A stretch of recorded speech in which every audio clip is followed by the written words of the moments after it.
The Shift. Think of a film that blends the multiverse with Christian values. It's the perfect film for your grandparents.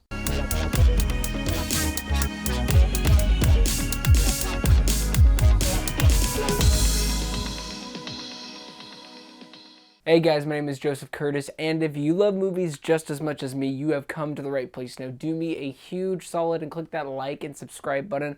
Also, if you want to follow me on the following social platforms, that would be great as well. Now let's start talking The Shift. Kevin travels across worlds to reunite with the love of his life, Molly. When a mysterious individual known only as the Benefactor threatens Kevin's survival, he fights to return to the world he knows and the woman he loves. There are two important things that I want to point out before I get into the meat of this review. Number one, thank you so much, Angel Studios, for providing the free tickets for me to enjoy this film. I do not take things like that lightly, so if anyone from the studio is watching this, thank you. Number two, Nolan North is in this. You got Neal McDonough, which is great. You got Sean Astin, but Nolan North as a reporter? I don't know how you did it, but that was really cool. Speaking of Neal McDonough, let's just get into this part. The performances. This is a Christian film, and typically with Christian movies, you have sequences like this. Hey, you look good.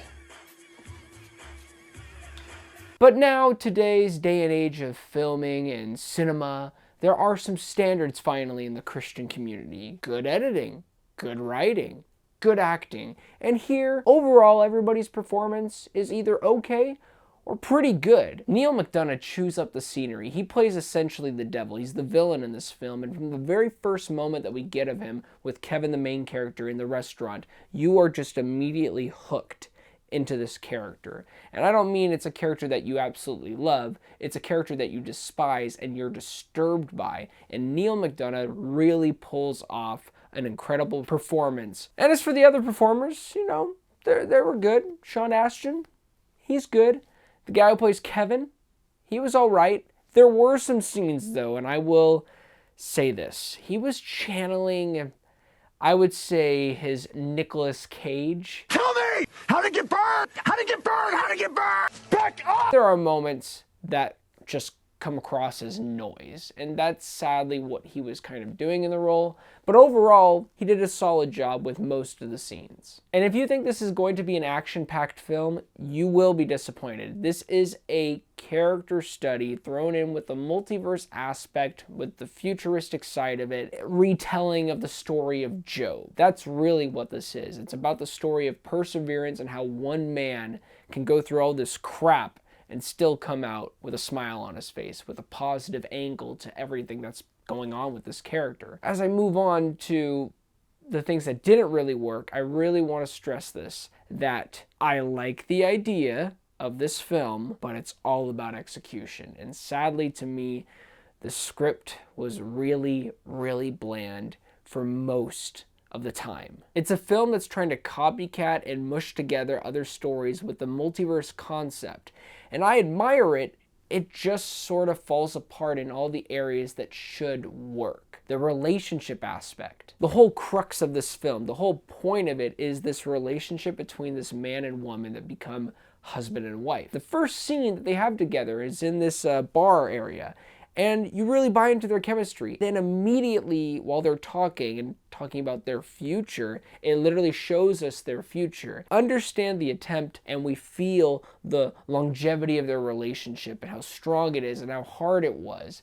But instead, it just comes across as, yeah, I guess that was their greatest hits recap of their relationship.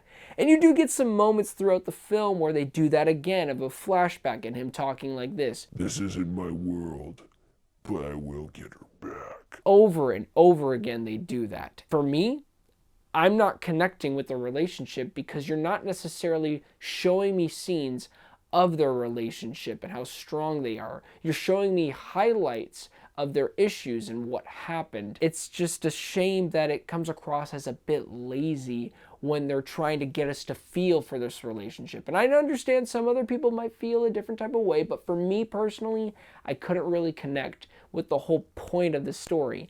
And if that happens, I'm probably not going to have a great time with the rest of the film. Overall, The Shift works in some aspects, especially with the phenomenal performance of Neal McDonough. Some interesting ideas, but too bad the script is just a bit bland in some areas, if not most.